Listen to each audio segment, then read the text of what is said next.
Before you sleep tonight, remember this. Not every rule was made to protect you. Some were made to keep things away. Lagos is the city that never sleeps.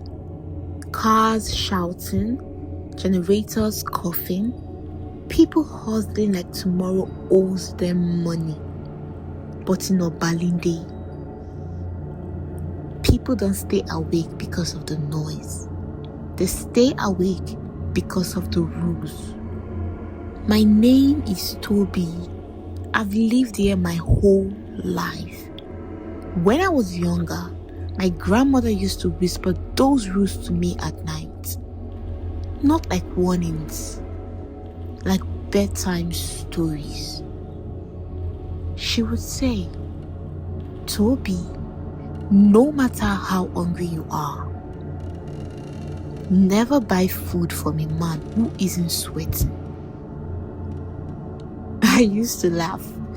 Old people always talk like that. Everything is juju. Everything is a sign. I didn't believe any of it. That night, it was 11:45 p.m. I was stuck in Obalende traffic. The kind that doesn't move, doesn't breathe, doesn't care if your life is wasting. My stomach growled loud, the kind of hunger that makes your body weak and your brain careless. I hadn't eaten since 8 a.m. Inside the bus, nobody was talking. That alone should have warned me, because in Lagos, silence is never normal. I wiped the fog from the bus window. Outside was chaos, heat, sweat, noise. Then I saw him. The clean man. In that heat, this man looked like he just stepped out of a dry cleaner. White shirt, perfect, no sweat, not one drop. He walked between cars like the road belonged to him. That was when my grandmother's voice crossed my mind. Never buy food from a man who isn't sweating. But hunger is louder than wisdom.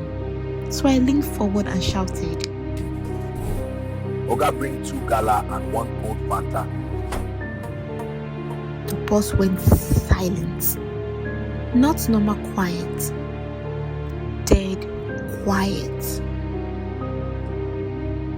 The driver's eyes met mine in the mirror, wide, shaking. He didn't speak. He just shook his head, no. But I didn't listen. The man reached the window. When his hands touched mine, I flinched.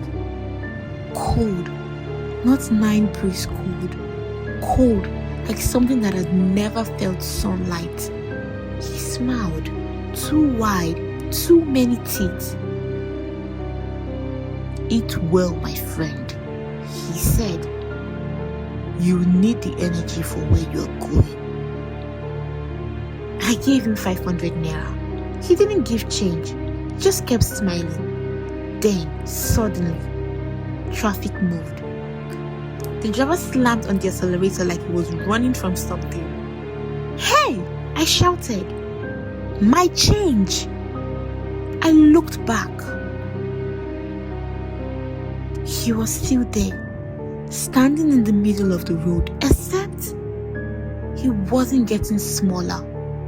The bus speed up, 60, 80, 100, and was still beside my window.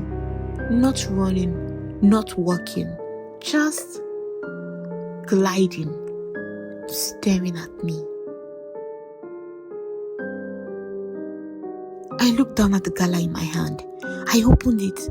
Inside wasn't sausage. It was wet hair, old hair, and a folded piece of paper. My full name was written on it. Tobias Adeyemi. Then, Click, click, click. He tapped the glass and whispered, "You bought it. Now I own the hunger." That night, I broke rule number 1.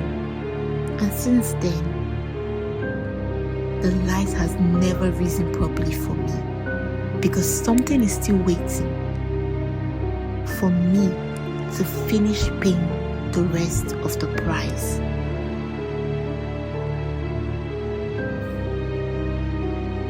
If the story found you, it's not by mistake. The rules are still changing. And next time, it might be your name they call. Most people think Toby's story ends there. But in Obalende, one broken rule always leads to another. And if you think the hawker was bad, wait until it starts to rain. I'll tell you about the red umbrella in the next episode. Subscribe and stay off the streets after dark.